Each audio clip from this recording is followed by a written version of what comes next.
Hey everyone, welcome back to the District 3 podcast. My name is Irvin. And this is Elena. Elena, you're back. I know. You have hiatus of 4 episodes. I feel like it's been longer than that. Well, it has. It's just that these episodes we kind of just posting one every week, but it has felt like almost over a month, I think. I know. Since the last time I saw you.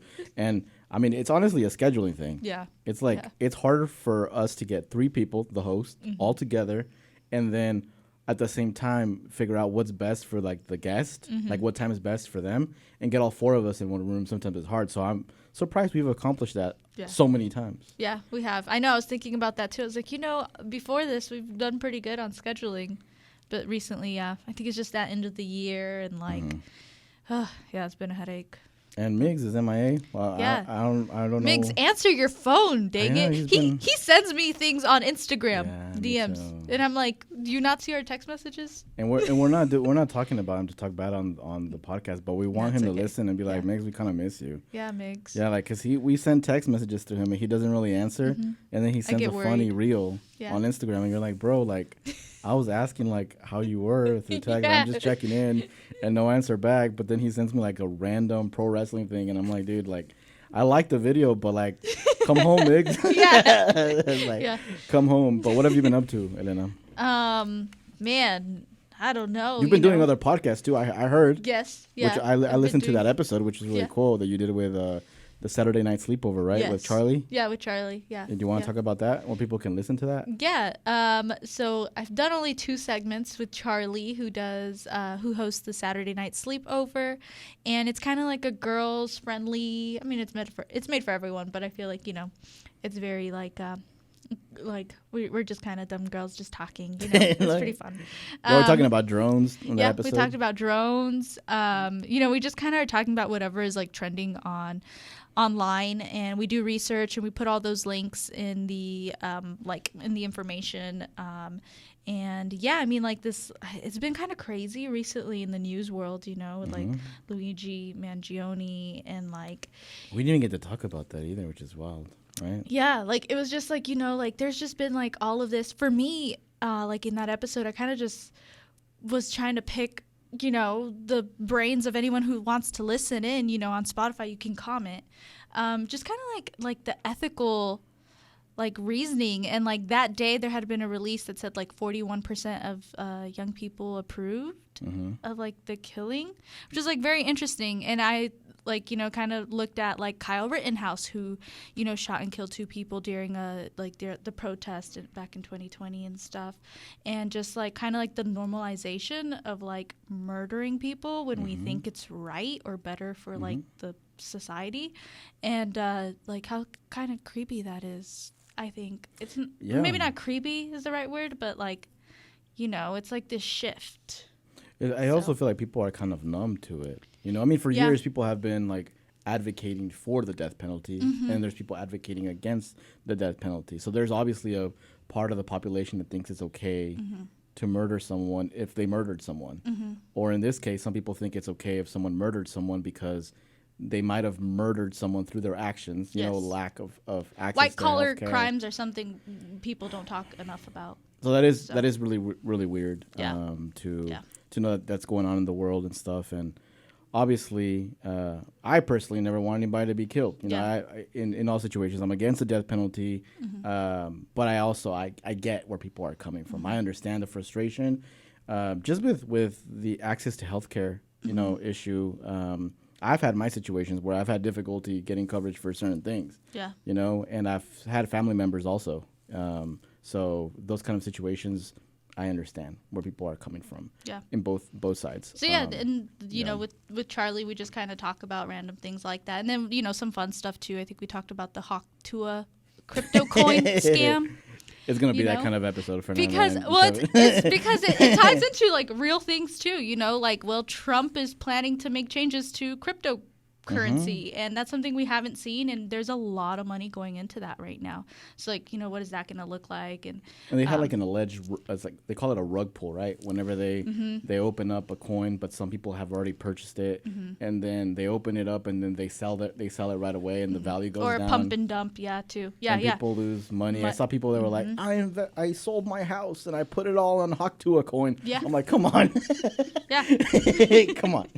Yeah. So, but these are real people who are getting hurt, and it dropped the value by like 90%. It was and then she disappeared for 2 weeks. Yeah. Right? So it's just kind of like, maybe we do need some regulation on that, or people just need to learn how to read, I guess. But I heard she's working with people that were affected by it and doing, I don't know what she's doing, but she's supposedly working with people. Yeah. So hey, I'll give Haktua the benefit of the doubt. Yeah. But on to more important conversations. Elena, I'm excited for our guest today, who are some of my ACLU peeps. Joining us today, we have Fernanda Alcantara, who's her first time being on the podcast. She's a former ACLU fellow, a current PhD student at UCLA, an advocate for children, immigrants, females, and general change. Fernanda, thank you for joining us today. Thank you so much for having me here. This has been, the invitation was very exciting because it's an incredible podcast, very centered around the community, and I think the future of the community. So I feel like it was a goal of mine to eventually get on this podcast. So thank you so much for this. Sweet. Well, glad to have you here. And joining us also is our good friend and current community engagement director for the ACLU of Arkansas, Kevin Azanza. Kevin, thank you for joining us today. Welcome, Kevin. I think the honor is mine, y'all, to be in a room with everyone here. I'm in like a little bit of maze, because I look up to Elena, I look up to Irvin, I look up to Fernanda, so I'm like, this is going to be such a good podcast episode. I'm excited for it. Yeah, I'm excited. You guys inspire me every day. Oh, I look up to y'all too. We just all look up to each other. So who's the short one that we all looking up? But I'm excited that y'all are here. We hung out yesterday with our former Bell Project people, Kevin, and you just recently had some sort of dental surgery. So I'm glad that you came to a podcast right after, and hopefully you can talk now. How do you feel? I feel good. So for people that don't know, I had my wisdom teeth taken out right before Christmas break. And so it was just kind of like Christmas and like the time since has been just recovering from that.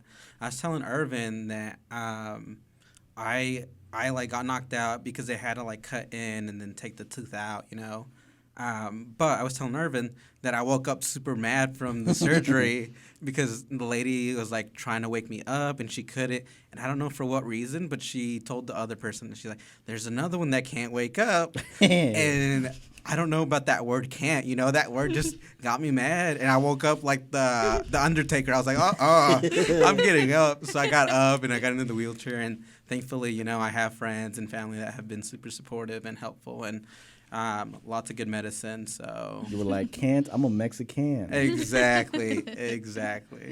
Well, I'm glad you're here. Dental surgeries are always kind of like, you never know how long it's going to take for you to recover and stuff.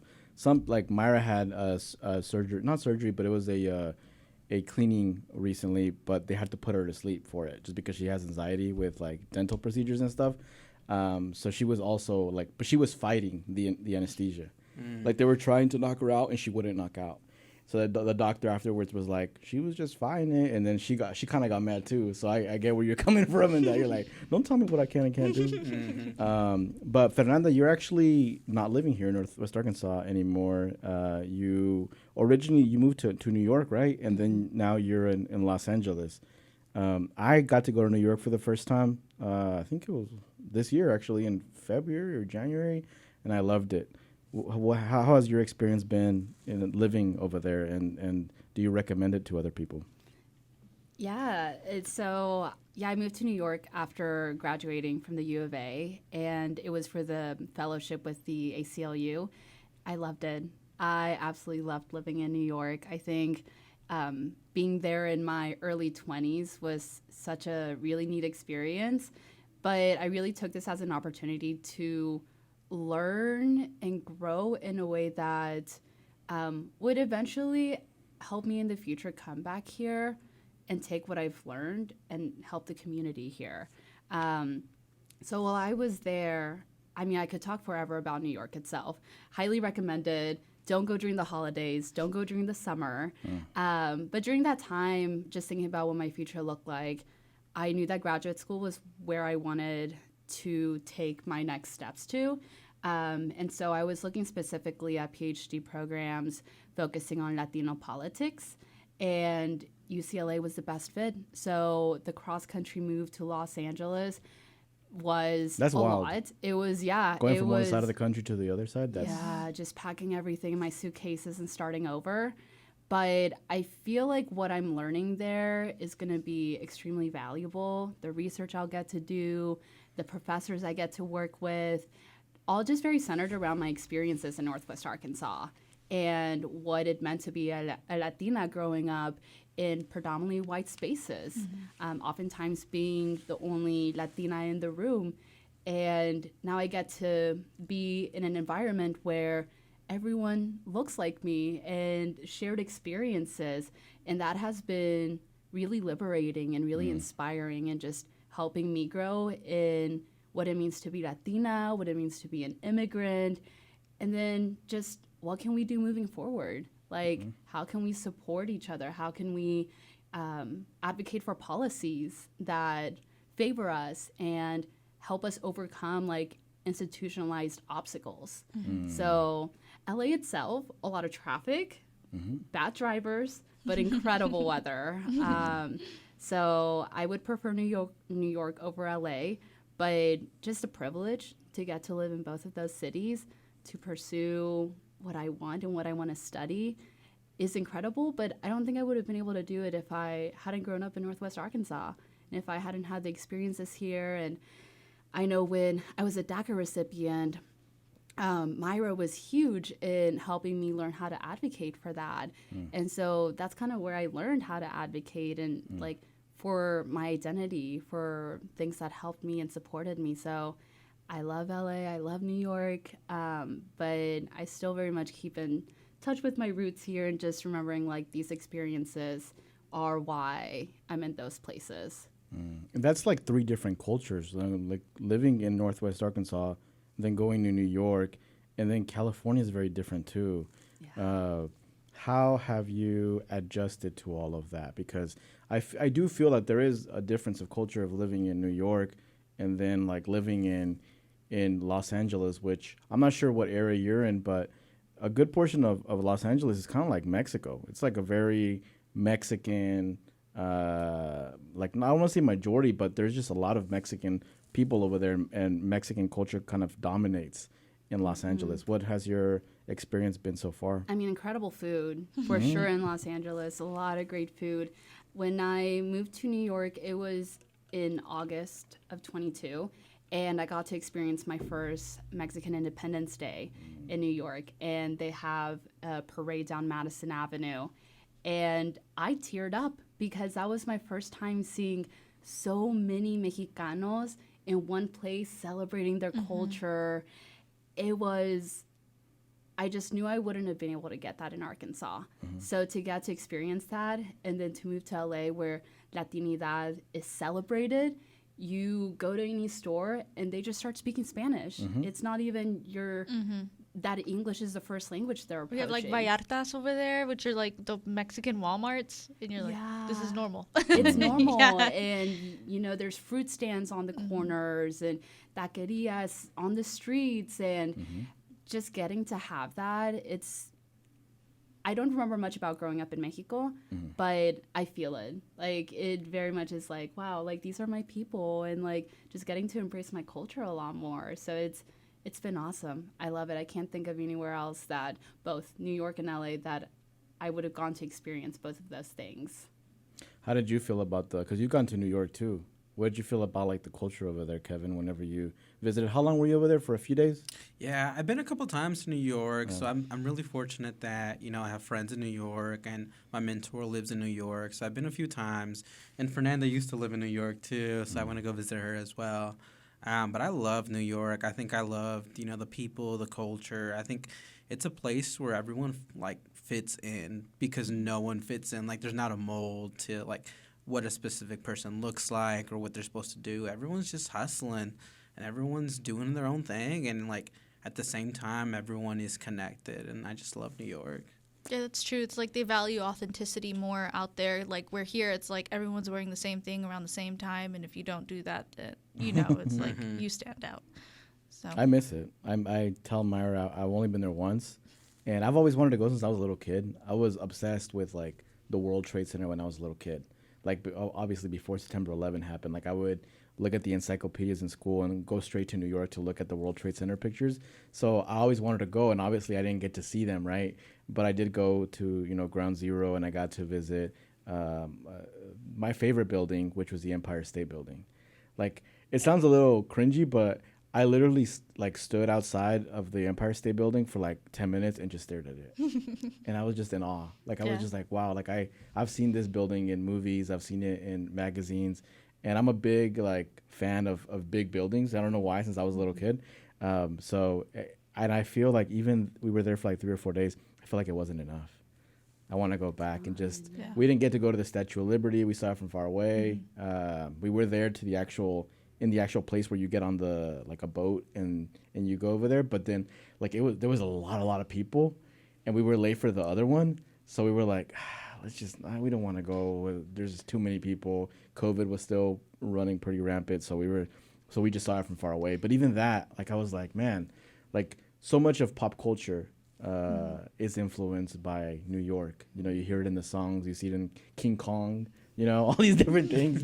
I sound like a fan, but I am a fan of the city. Yeah, hopefully you could just walk around and then you're like, whoa, what the heck? How did I end up right here? How is this everything people looks watching. Yeah. And also I think just the significance of being an immigrant and being in New York, because I think it's a symbol of dreams and hopes and whatever your version of the American dream is. Just think about like Ellis Island, like this is where immigrants came to for a better life. So then I think just getting to be there, getting to see the big buildings, and like Kevin said, the hustling and everyone's working, there's just something like inspiring about that. And there wouldn't be a day where I would walk to work, be like, oh my gosh, like this is where I live. Yeah. This is where everything happens. Pop culture, politics, you have the UN there, just being in the center of everything. I mean, I'm a metiche, I'm very nosy, and so just getting to be in a city where everything is happening and you get to see it firsthand is really cool. But more so as an immigrant, it's like, wow, my parents literally crossed a border for me to be here, and now to get to see it firsthand, to what so many immigrants fought for. Yeah. It's incredible. I think I felt that too, especially whenever we went to go just like look at the Statue of Liberty. It's like that moment of like what she stands for, and like realizing like all my family's from the West Coast. Not many of us have gone to New York, and it was like just such a cool like grounding moment where you're like we're doing this, and we're still gonna do this and create those waves. I was kind of wondering, since you were undocumented from a young age, and you going back to what you said about like your parents, crossing the border, all these different things, and then you have dreams of pursuing education, higher education, right? Now you're doing your PhD at UCLA. What are some of like the motivators that you had, or like how were you able to navigate like just going to a different state by yourself to study? Because that seems like a big thing. It already seems like a big thing for a U.S. citizen, right? But to do it as an undocumented person at that time, to be able to say to yourself, like, I need to do this. Because sometimes we're really close to our families too, right? And leaving your family is difficult. I know I'm a family person. I could not be away from my family too long. That's why I never went to college outside of the state. And I just kind of wanted to know what that process looked like for you. It was an unfortunate sacrifice. I'm the oldest of 3, and leaving my siblings and leaving my parents behind to go out and do it on my own. I mean, that's a pretty similar story to what my parents had to go through. They had to leave their home, they had to leave their families to pursue a better future. I think what's different now is I get to pursue what I want. Like I get to do and study what I want to, where my parents didn't have a choice. They just had to work to what would put food on the table. And I think being undocumented, so I was undocumented, and then when Obama passed the DREAM Act, then I was a DACA recipient, and then eventually I was a green card holder, and now I'm in the process of applying for citizenship. But I think what kept me motivated was even when you are a DACA recipient, there's still obstacles in your way. You know, there are still certain scholarships you can't apply to. There's certain states that don't offer in-state tuition. I know Arkansas has been doing a lot better with that and allowing DACA recipients to take the nursing exam. So there is a lot of progress being made. But even then I was like, there's still limitations. And then again, even with the green card, you're still limited to certain, you still can't vote. There's still like a lot of scholarships that I would have loved to apply for, but I didn't get the chance. And so I think realizing that there is always going to be an obstacle, and it's something it's systemic in a way. It's when your immigration status became racialized, like back in mid-90s, and then that's just created this like anti-immigrant rhetoric that I think has really hindered any progress for supportive immigration reform.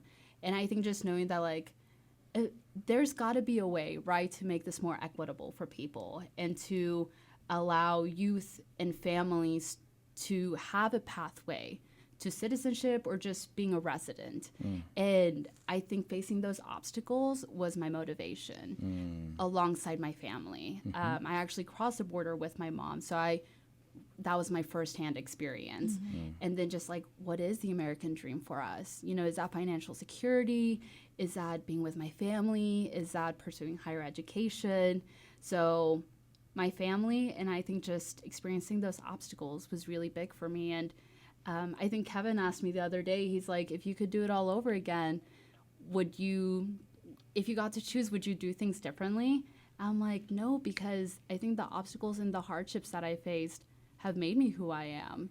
And I don't know what I would advocate for if I hadn't experienced that, just because a lot of it is personal experience, and you don't want other people to have to fight for those obstacles. So I'd like to be the one that can advocate and that can kind of set the ground for other people to continue fighting. How have your parents how do they react in regards to you continuing, to pursue higher education? Because that's sometimes new things that we have to explain to our parents, what a PhD is, why is that different from a bachelor's degree? How has that journey been for you, and not only explaining to them, but how they view higher education? Yeah, no, I had to explain to my parents what it meant to pursue a PhD, what a PhD was, and I guess almost in a way try to convince them that this was really what I wanted to do. And with that, it's new for them too. When I first started undergrad, FAFSA and scholarships and what it meant to go through finals, and now pursuing another degree, when I told them I won't be done until I'm about 30. And they're just like, you can get another job, you can enter the workforce, you can do other things. But having to explain to them, this is what I really want to do. And it's in Los Angeles, away from you guys, was really hard for them to understand. When I got the offer from the ACLU, I was like, I'm going to New York. My dad was like, there's plenty of jobs here. Walmart World Headquarters are here. There's plenty to do. And it was hard for me to be like, but it's not what I want. And I think it was hard for them because they didn't get that choice. Yeah. They didn't get that liberty to choose what they wanted to pursue. And so now that I do get to, I think that that's new to them too. And so now that my brother's about to graduate high school and he's embarking on FAFSA, choosing a college, so they're more familiar with it. But I think it was an adjustment for them. And he's a U.S. citizen? He's a U.S. citizen, yeah. He was born here, but he actually has dual citizenship. And my brother is as Mexican as it gets, honestly. He plays the accordion and he loves his corridos and everything. So it's really cool to see his Latinidad still flourish, despite his citizenship. And so I'm excited for what my siblings will do now that they see, You could go to college for 4 years, and that could be it. But you can also go and get your master's. You can go and get your PhD. So I hope I'm setting the bar high for them to exceed it, and for them to just go beyond what I can do. But I know my parents are proud of me. I know that. But it was hard to navigate. It felt a little lonely at times having to explain to them what a higher education meant. That's why I ask, because I don't speak to a lot of people that like either are on DACA, are undocumented, that are going for a PhD. So I have never been able to ask, like, what does that look like with your parents? I feel like parents do get, like, college education, general college education. They understand that. They're like, yes, you need to do that. But then when you've already been in school for 4 years and you're going to go to school for 3 more years or 2 more years, they're like, wait, you're still going to go to school? You already have a diploma, you know, and they see it as like, oh, we never had a diploma. So if you already have a diploma, there's obviously already opportunities on the table for you. Why are you not taking this security right now? Yes. You know, yes, so that's kind of it's about financial security for them, because that was one of their biggest worries when they first came to the country. So I think they just want financial stability for me. And it's hard to explain that your education is an investment, and so that this PhD program, it's going to pay off afterwards. But so it's kind of like, I know I'm taking a long time, but I promise it'll be worth it. Do you think they get it now? They get, like, the reason why? I think they do. They're still just like, so if you're going to be in school till you're 30, so, like, when are you going to have kids? Like, when are you going to settle down and all of this stuff? Just very, like, traditional, you know, like, starting your family. But just kind of making it clear to them, like, no, I want to pursue my dreams, and I want to continue learning. And my mom has told me, she's like, you've always loved school. When we would go to, like, quinceañeras and parties and stuff, I'd always bring my book. And I'd be just, like, sitting in the corner where there would be light and just reading. And so she's like, you've always loved school. This does make sense. But, I mean, I think they've came around now. But the biggest thing was just trying to convince them, like, this is an investment. Like, and I just want to keep learning. Yeah. And eventually it'll pay off. And That's so cool. Kevin, you had, like, made the move to Little Rock too, and then you're still a DACA recipient. So, like, how's that kind of been, like, you know, in that journey into doing that, and, like, your next steps? Little Rock is not as far as Los Angeles, so it's a little bit closer, you know.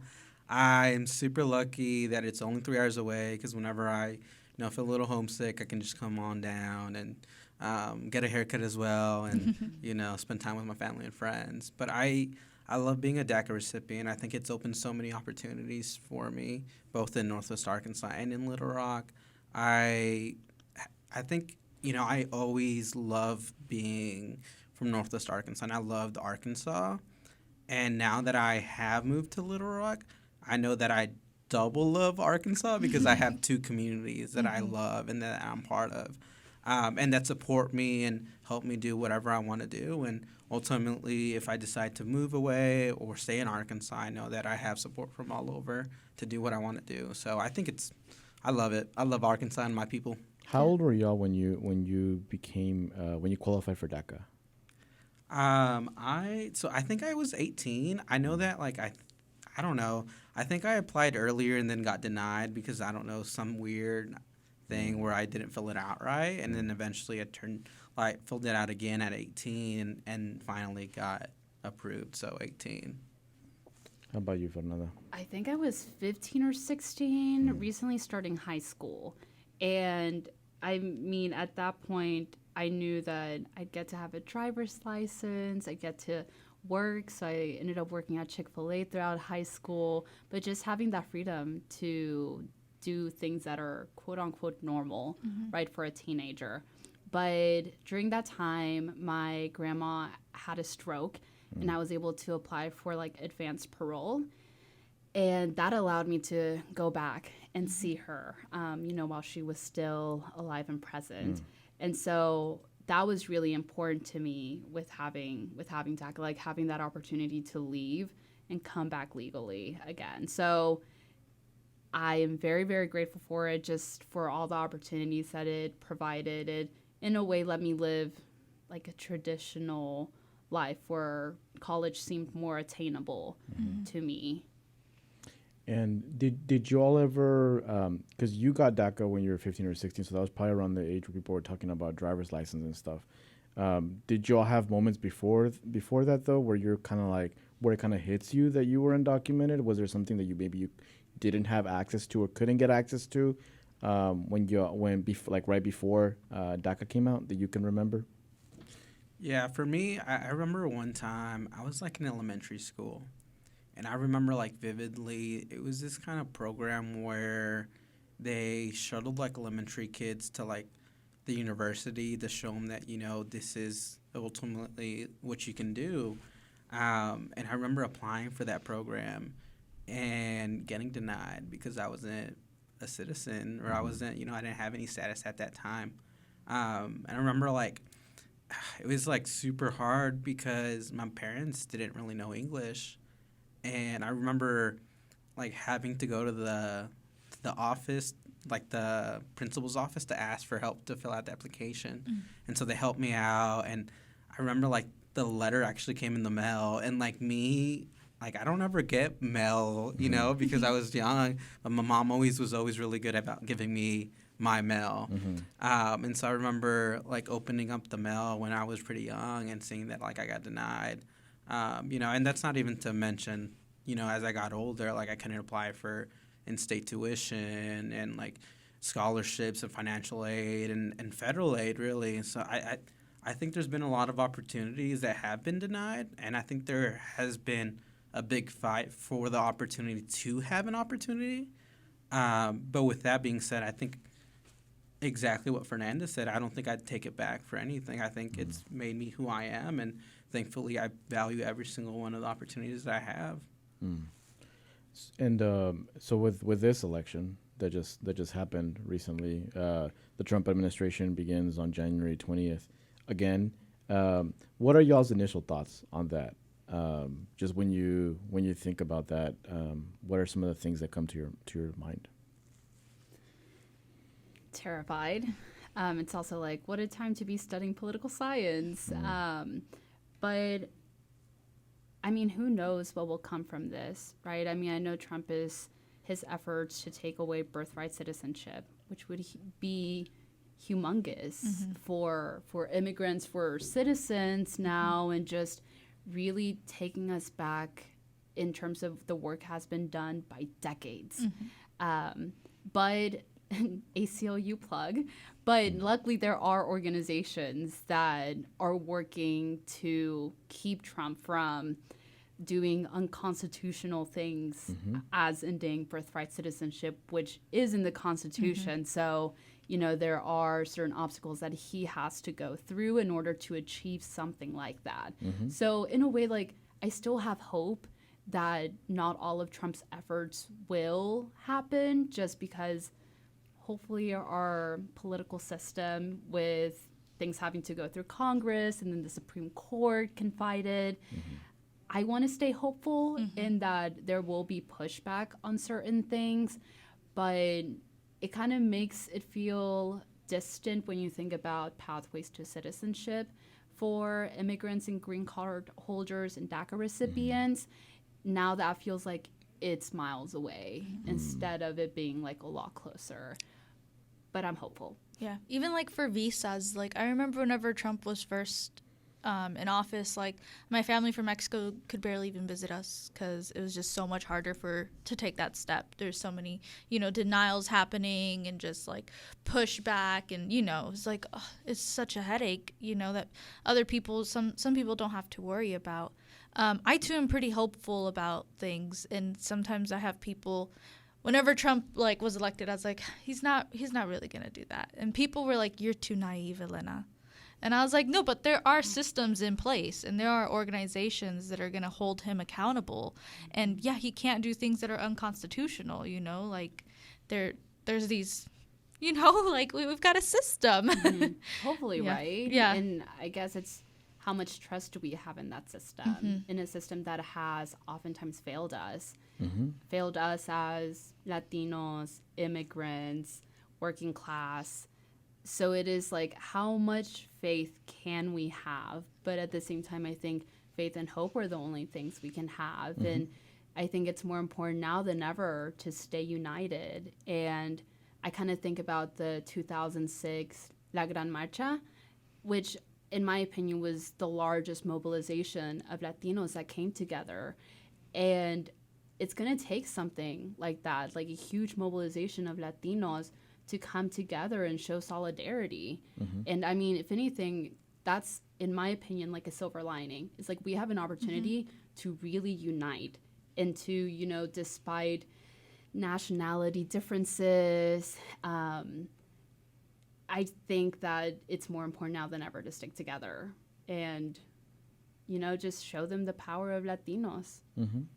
And be consistent with the organizing, because it's great to have like a big march or a big rally and stuff, but like there needs to be follow up, you know, like even in like 2000 when that early 2000 big rallies that happened across the country, it was great. We show people who we are, that we show up in big numbers and that we're united and stuff. But it's like, let's organize afterwards. Let's figure out. Let's be proactive and prepare for the administration. So by the time shit goes down, we already have a plan instead of reacting to it. You know.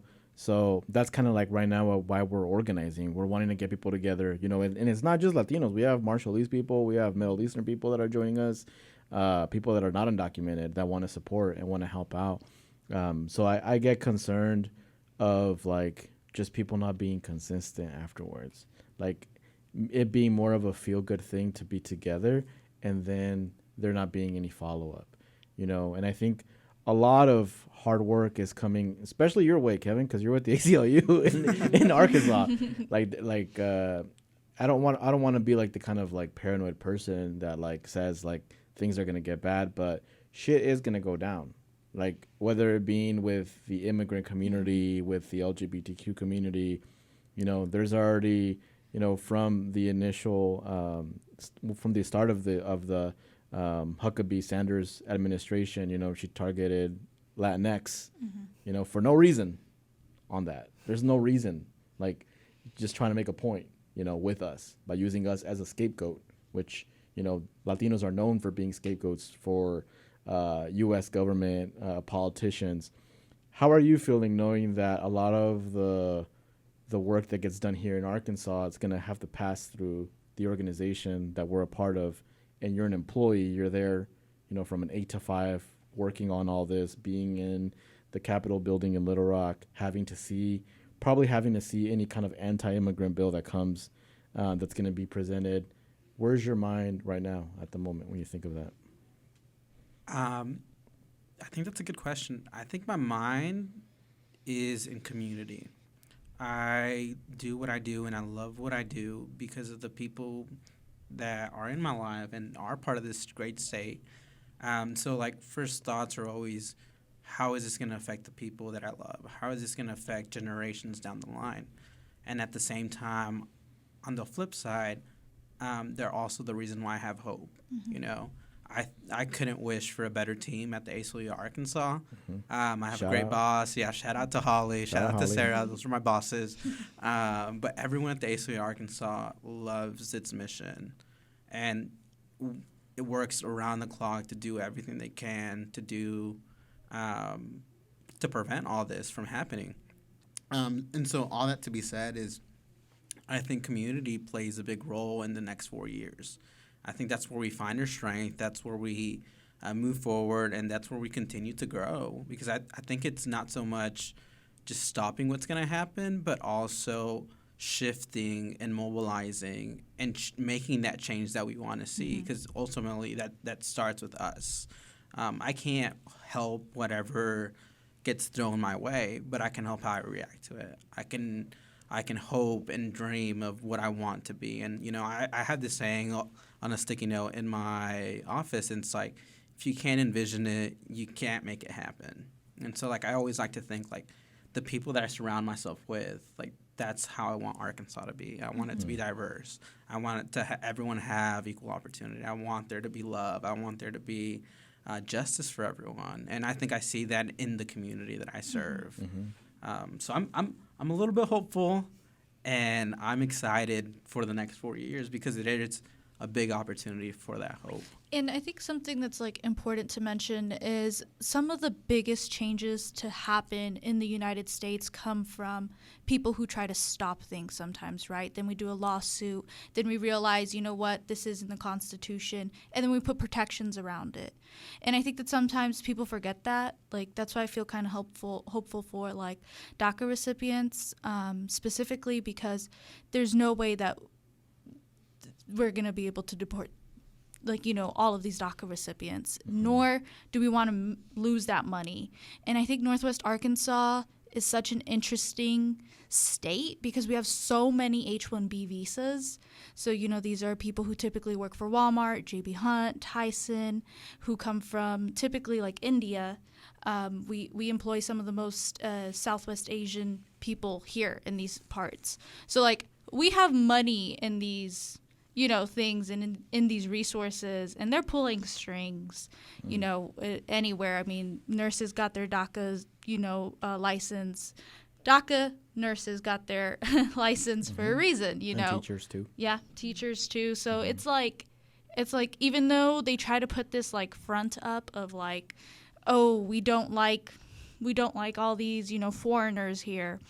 There's a lot of people here who are wanting them here and are creating that community and that diversity. And I've talked to people like around Rogers, and I'm like, oh, well, what do you think about all these changes? You know, like, and they always love it. They're always like, we get better food, you know, we have more events here. Like, this didn't exist 20 years ago, and I'm glad that it's here now. But I also think, like, sometimes whenever it comes to, like, I've seen a lot of negativity on, like, people who have DACA and a lot of fear, you know, and I think it's because people don't really know what it feels like to be, like, victimized or to be, you know, a criminal, right? Like, that's how they paint you as. So, like, have any of those, like, notions that, like, the media has always put out about, like, this is what these people are, you know, has that ever, like, affected how you view yourself? Oh, that's a good question.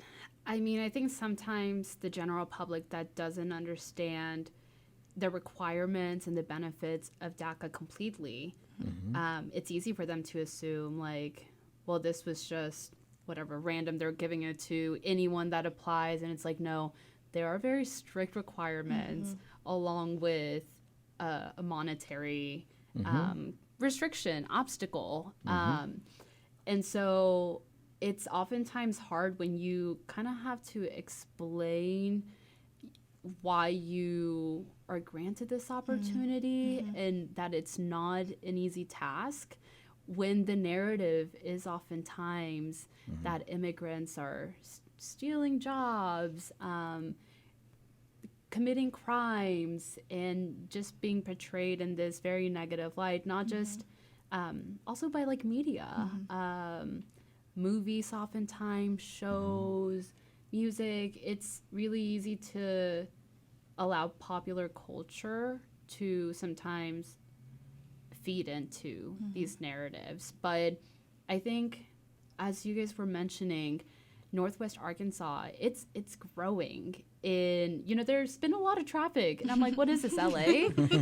But you know, there are more Latino restaurants, and I heard that JJ's Live is bringing more Latino artists when they had Peso Pluma at the Walmart AMP. And so, you know, slowly but surely, I feel like Latinos are making their presence known, but also they have more socioeconomic mobility than before. Yeah. Because to be completely honest, I feel like Northwest Arkansas was really built on the backs of a lot of Latinos. Yes. You know, like, who works at the poultry plants? You know, like, who are the people that are taking these service jobs? Like, it's Latinos, it's other ethnic minorities that live here. So I think we're finally at a point where we're beginning to see more small business owners.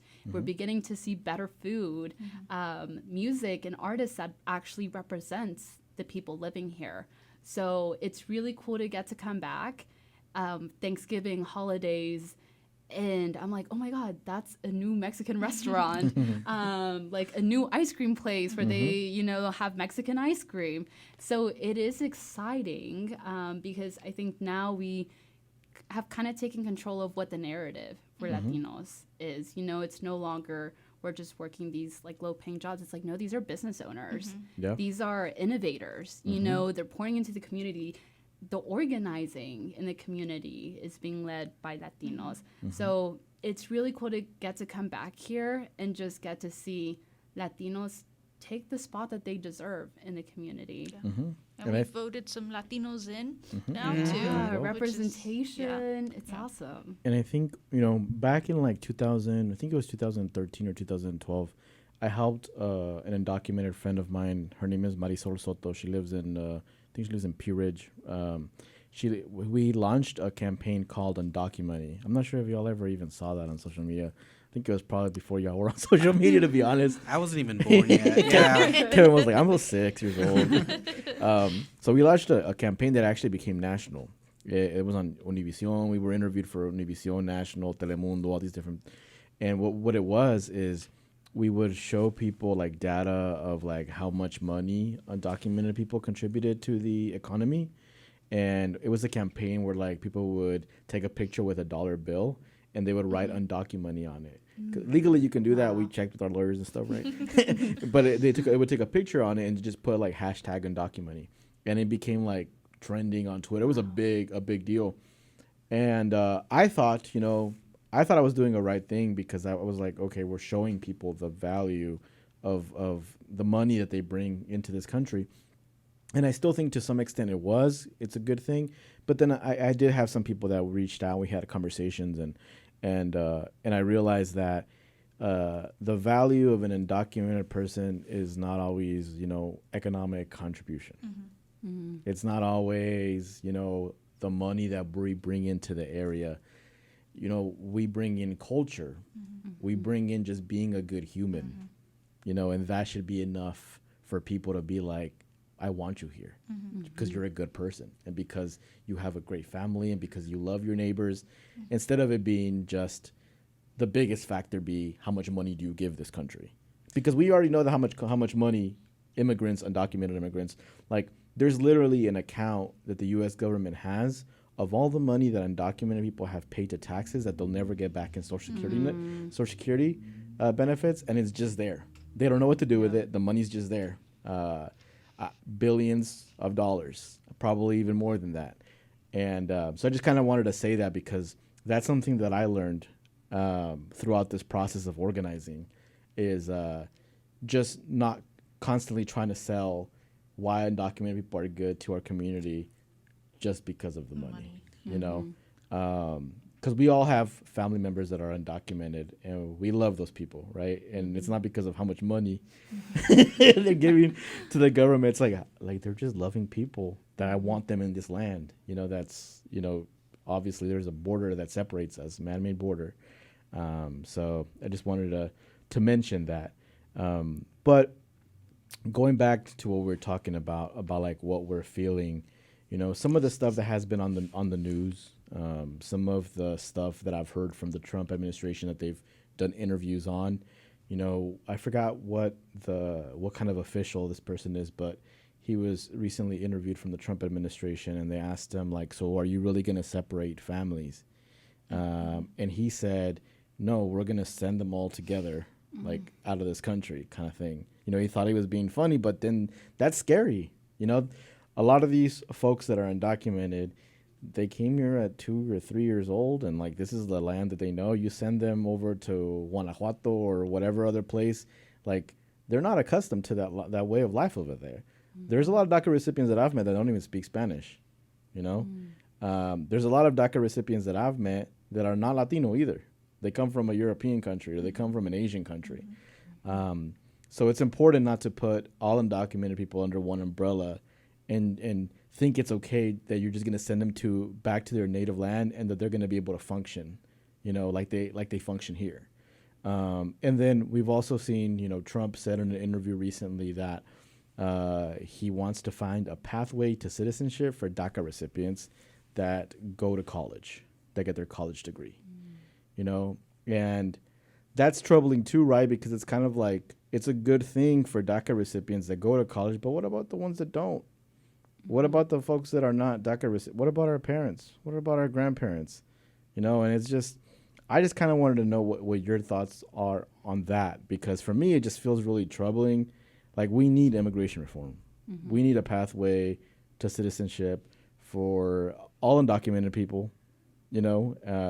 Will it happen? Probably not. But can we start at least with, our parents, our grandparents, people that have been here for a while, or the DACA recipients as well, the people that didn't qualify for DACA, that also, have a very clean criminal record. They haven't been stopped for anything. Like, they've just been here trying to study or having a job, being consistent. There's disabled folks too. We can't forget about that. Like, why can't we pass an immigration? We've been talking about this for decades, and we're still here. Every president's always the same thing. Oh, it's finally going to happen, but we're still here. And I just kind of wanted to ask y'all what y'all are thinking in regards to that. Yeah, I think you're exactly right. I don't know if you're familiar with the term the deserving poor, but it's basically there are certain people who are more qualified to or deserving to receive some kind of aid. So, for example, like when you said that DACA recipients with a college degree should be the ones to stay. No, like, I have a college degree, and it was because I got fortunate and there was people pouring to me and people supporting me every single step of the way. That's not the case for many people. And regardless if they didn't want to go to college, my college degree shouldn't make me more deserving of a citizenship status just because it's a college degree or because I contribute to the economy. Like you said earlier, I think you're right. I think it's all interconnected, and the struggle of one is the fight for many, And so it's funny because, when you tell people you're a DACA recipient, they're like, oh, why haven't you got your citizenship yet, And it's easy to explain, sometimes a little difficult to explain that my road doesn't lead to citizenship. Yeah. Yet we're still all interconnected, green card holders, visa holders, whatever status you have, we're all interconnected with the system of immigration. So it's like my road just doesn't lead to the final point, which I want it to lead to, and nor should I have to qualify in a sense. It should be like, I'm a good person, let me in, because ultimately that's what we want in the United States. We want good people to come to the United States. And I think often, I am very privileged to even have DACA, but there's people that didn't even have the opportunity to have DACA that, have also fought for an education and have gotten an education. And DACA is the only thing that separates me from them. And so I always love to recognize my privilege, because I think there is privilege in status. And I think there's even more privilege in knowing that we're all interconnected. All that to say is, immigration reform for everyone. And this has been something that's been needed for a long time, and I think would help out the U.S. economy and just the U.S. in general make advances that, have been needed across the board. Yeah, I mean, it's folks that are here that are just, a lot of them are living in the shadows, but it's like if you get them out of the shadows and have them become, fully transparent people in the community that can have a driver's license and have access to in-state tuition, like, it just makes sense that the country's going to prosper more. But a lot of times this country and people in power don't think with common sense, unfortunately. But what are your thoughts, Fernanda? Well, I think you make a really great point in saying that not every DACA recipient, immigrant is Latino. But that has been the narrative that's kind of stuck since like the anti-immigrant rhetoric legislation in the mid-90s, just really like racializing it and saying like, well, it's Latinos, it's these Mexican immigrants that are like sharing the border with us. And so it is important to recognize, like, it's not all Latinos. And so that we do need a comprehensive immigration reform that encompasses all people and not just Latinos. And I say that as a Latina, but, like, it needs to really consider all types, you know, even student visas and things like that. Yes. Thank you for mentioning that. I do think, and if I remember correctly, there was some new data that said that Mexicans are no longer the majority of people that are crossing the border to come to the U.S. anymore.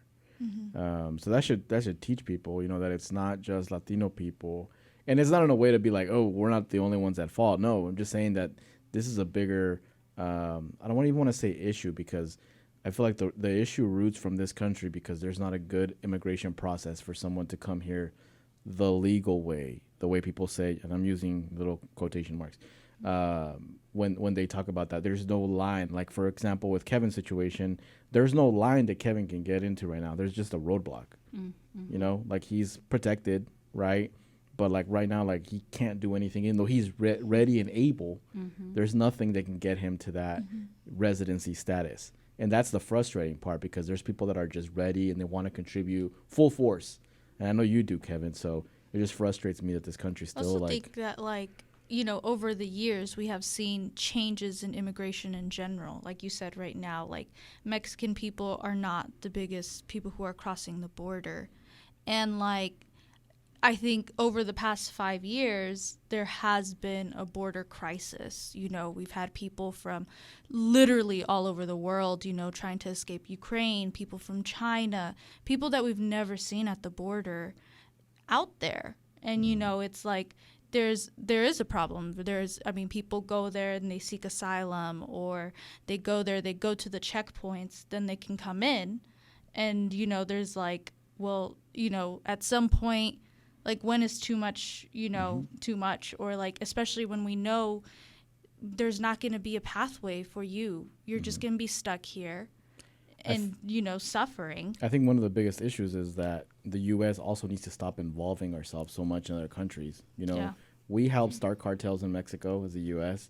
We go into Central Venezuela, America, we messed cause them all trouble. up. We go to the Middle East. We go to Ukraine. Like, we go over there and cause problems. And then when people come over here, we're like, why are y'all here? Like, what's going on? Yeah. So it's like, we also need to do a better job at, like, stop going to other countries and forcing ourselves like, on them. There's also, like, you know, a lot of, like, fake news that gets spread to people who, you know, sometimes can't even read, in the form of memes. You know, like, recently there was, like, a surge because they said that the United States was opening up their borders for National, like, Immigration Day. And so people thought, and that's what's been happening over the past years. Like, they said, Biden's opening up the borders, you know, or, like, right now they're saying, like, oh, well, Trump is going to close the border. So now there's this big influx of all these people who are trying to get here. So it's like, you know, there's also, like, these other factors. And, you know, it's like, at the end of the day, there's nothing too much that we can do in Arkansas, but, like, there are these bigger things are creating the structure to fail for people who have been waiting for 20 plus years. When we didn't solve this in the beginning, right, when we could have, and now we do have a problem, you know, that can't be solved off of one thing that one person can do. So it's like a small domino effect where we also, whenever we knock one domino down, we're also putting one back up, because it's like we didn't fix this in the beginning. And even, you know, and I'll double check myself, because I think it still remains the same. Most of the people that are here and documented, they're here on, like, expired visas. It's not even them crossing the border. So it's like, that's not even the problem. Like, and there's also videos on YouTube of people just climbing over Trump's border wall. Like, that's not going to solve the problem. Like, it's like, this problem is greater than a border. So even if he closes the borders, it's like people will still come here.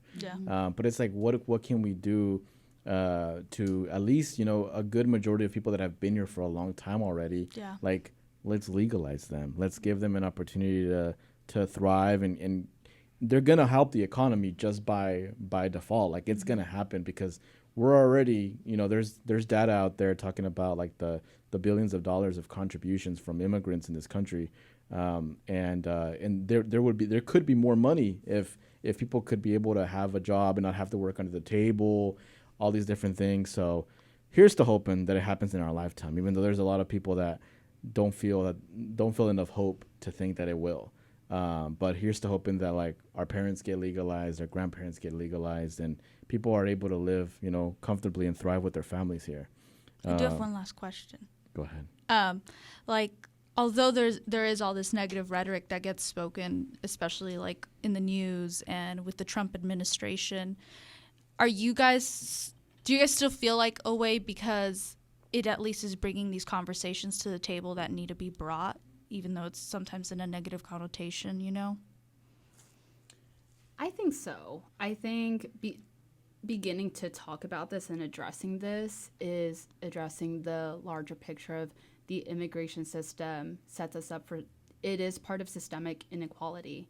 Like there is systems and infrastructures in place, I think aiming to suppress the socioeconomic mobility of all immigrants, which doesn't really make sense because if you give them a pathway to citizenship, they can apply for loans and credit cards and, just get higher education, like all of these things that would contribute to society, to the community, to the country. But yet the systems in place do everything possible to limit those opportunities. So I think it's also in the small wins, like the small wins within Arkansas of nurses and teachers as DACA recipients that can get those licenses. And hopefully Arkansas kind of setting the example for other states, because maybe nationally we aren't going to see these things happen, but maybe on the state level, local levels, hopefully that can, almost like a domino effect of like, if it happens here, it can happen in other places, hopefully. And so I think it's just, sometimes it's easy to be consumed by what's happening nationally, but it's like, let's start small. The small wins will lead us to bigger wins. At least I hope so. And Kevin, you are organizing a DACA clinic along with Diego. Can you talk a little bit about that and where can people register if they need help with their DACA renewal? Yeah, thanks for plugging that in. So we're doing a DACA clinic as well as a citizen application clinic in Little Rock. So if you're from Central Arkansas or know anyone that might need the services, please let us know, free of charge. Right now, we have a couple flyers going out. The one where I know it's completely posted is on the ACLU of Arkansas's social media. So that's Instagram. Saw it this morning. Yep. Shout out to social media. So we have Instagram, Twitter, formerly X, or vice versa. My bad. Call it Twitter here, Kevin. Oh, sorry. Whoops. Blue Sky. We got it on Blue Sky. We got it on all social medias. Facebook, Threads, every single thing. Shout out to Megan Bailey. She does all her social media at the ACLU Arkansas. But that's something that's going to happen January 11th. And it's just another service that we plan to help out and try to do for the community and by community. So I'm excited for that. And I think Myra and Irvin and everyone who's done the DACA clinic here in Northwest Arkansas have provided that blueprint for us to just copy and paste and serve that community in Central Arkansas. So we're excited to have that. If you have any questions, please reach out to me. My email is kevin@acluarkansas.org. I'd be happy to answer any questions. Just don't send spam, because some people, when you give them their email, they'll add you to the Trump newsletter or something. No spam, friends, please. Thank you. On my way to sign him up right now. I'll sign you up right now. And just our last question, the question that we ask everybody, every one of our guests, what do y'all do to take care of your mental health at the moment? Yeah, I think I'll start. I do therapy, so shout out to my therapist. Shout out therapy. Shout out to therapy. She's super good. I do therapy and I do the gym. I think those are my two.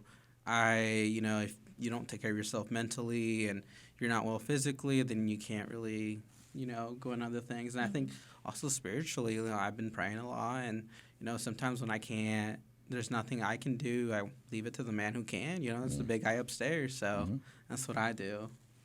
Yeah, I think Kevin is definitely on the track of it's not just about your physical health, which I love running. but it's also about your mental health. So journaling, therapy, psychiatrists, like whatever fits your needs. And then emotionally as well. So turning to my Catholicism, but then also just surrounding myself with people and friends that have the same amount of hope, can inspire me to have that hope, but also make me feel seen and make me feel represented, which as much as I love Northwest Arkansas, my family's here, I went to college here, it is refreshing to be in an environment where I am no longer part of the minority. And hopefully, in a way, I can bring those experiences and that passion back to Northwest Arkansas at some point. Well, thank you for both mentioning that. If you're listening, make sure you're taking care of your mental health, whatever it is that makes you happy, or that makes your brain feel good, your mental health feel good. But for everybody listening, that was the end of this episode with Fernanda Alcantara and Kevin Azanza. Both are fellow ACLU peeps and just immigrant advocates, not only in Arkansas, but across the country. But my name is Irvin. And this is Elena. And we're signing off.